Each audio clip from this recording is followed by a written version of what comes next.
Bollywood superstar Shahrukh Khan প্রতিবার জন্মদিনে তার বাড়ির সামনে থাকে প্রচুর ভিড়। দর্শকদের ভালোবাসায় সিক্ত হন তিনি। কিন্তু এবারটা ছিল ভিন্ন। শাহরুখ পুত্র আরিয়ান খান মাদক মামলায় গ্রেপ্তার। এটা পুরনো খবর। সেই শোকে ভেঙে পড়েছেন তিনি। ছেড়ে দিয়েছেন সকল প্রকার শুটিং। তবে আসার কথা হচ্ছে আজ শাহরুখ খানের ছেলের জামিনের শুনানি হবে। সম্ভাবনা আছে তার মুক্তি, এমনটি জানিয়েছে বলিউড নিউজ পোর্টালগুলো। জানা যায় শাহরুখের সঙ্গে তার দুই ফ্রেন্ড ছিল, তাদের মুক্তি হয়েছে, কিন্তু মুক্তি হয়নি তার। এনসিবি জানিয়েছে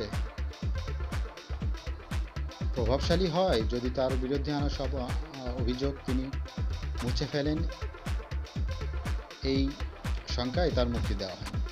তবে আশা করা যাচ্ছে আজকে মুক্তি পাবেন তিনি। এরকম আরও গসিপ পেতে সাবস্ক্রাইব করুন আমাদের চ্যানেলটি। Saif Ahmed, India gossip.